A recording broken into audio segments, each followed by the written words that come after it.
আমি কিরকম ভাবে বেঁচে আছি। সুনীল গঙ্গোপাধ্যায়। আমি কিরকম ভাবে বেঁচে আছি, তুই এসে দেখে যা নিখিলেশ। এ কি মানুষ জন্ম, নাকি শেষ পুরোহিত কঙ্কালের পাশা খেলা। আমার বুকের মধ্যে হাওয়া ঘুরে ওঠে, হৃদয়কে অবহেলা করে রক্ত। আমি মানুষের পায়ের কাছে কুকুর হয়ে বসে থাকি, তার ভিতরের কুকুরটাকে দেখব বলে।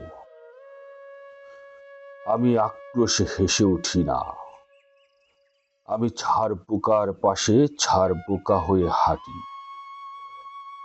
আমি মশা হয়ে উড়ি একদল মশার সঙ্গে, খাঁটি অন্ধকারে। স্ত্রী লোকের মধ্যে ডুব দিয়ে দেখেছি দেয়াশালায় জেলে, ও গায়ে আমার কোনো ঘর বাড়ি নেই। আমি স্বপ্নের মধ্যে বাবুদের বাড়ির ছেলে হয়ে গেছি রঙ্গালয়ে, পরাগের মতো ফু দিয়ে উড়িয়েছি দৃশ্যলোক। ঘামে ছিল না এমন কোনো গন্ধ, যাতে ক্রোধে জ্বলে উঠতে পারি। নিখিলেশ, তুই একে কি বলবি?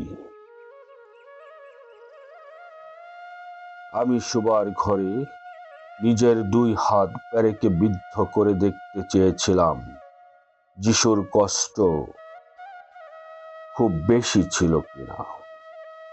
আমি ফুলের পাশে ফুল হয়ে ফুটে দেখেছি তাকে ভালোবাসতে পারি কিনা। আমি কপাল থেকে ঘামের মতো মুছে নিয়েছি পিতামহের নাম। আমি শ্মশানে গিয়ে মরে যাবার বদলে মাইরি মাইরি ঘুমিয়ে পড়েছিলাম।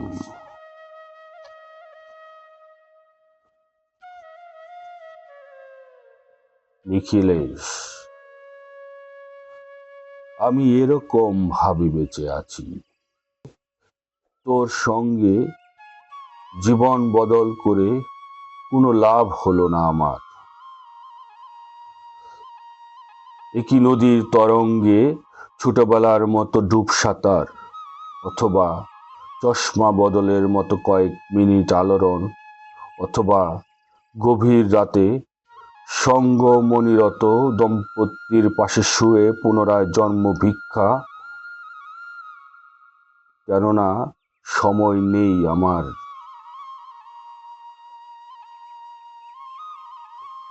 আমার ঘরের দেয়ালের চুন ভাঙা দাগটিও বড় প্রিয়। মৃত গাছটির পাশে উত্তরের হাওয়ায় কিছুটা মায়া লেগে ভুল নাম ভুল স্বপ্ন থেকে বাইরে এসে দেখি ওই পোকায় খেয়ে গেছে চিঠির বান্ডিল। তবুও আক্রোশে হলুদকে হলুদ ডাকতে পারি না। আমি সর্বস্ব বন্ধক দিয়ে একবার এক মুহূর্ত চেয়েছিলাম একটি ব্যক্তিগত জিরো আওর। আমার ইচ্ছে ছিল না জানাবার এই বিশেষ কথাটা তোকে। তবু ক্রমশই বেশি করে শীত আসে। রাতে এরকম জলতেষ্টা আর কখনো পেত না। রোজ অন্ধকার হাতড়ে টের পাই তিনটে ইঁদুর, ইঁদুর না মিশিক। তাহলে কি প্রতীক্ষায় আছে অদূরেই সংস্কৃত শ্লোক, পাপ ও দুঃখের কথা ছাড়া?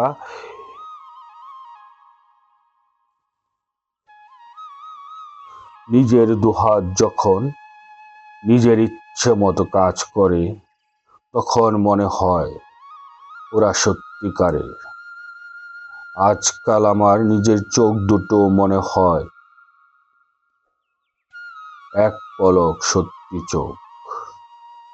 এরকম সত্য পৃথিবীতে খুব বেশি নেই আজ।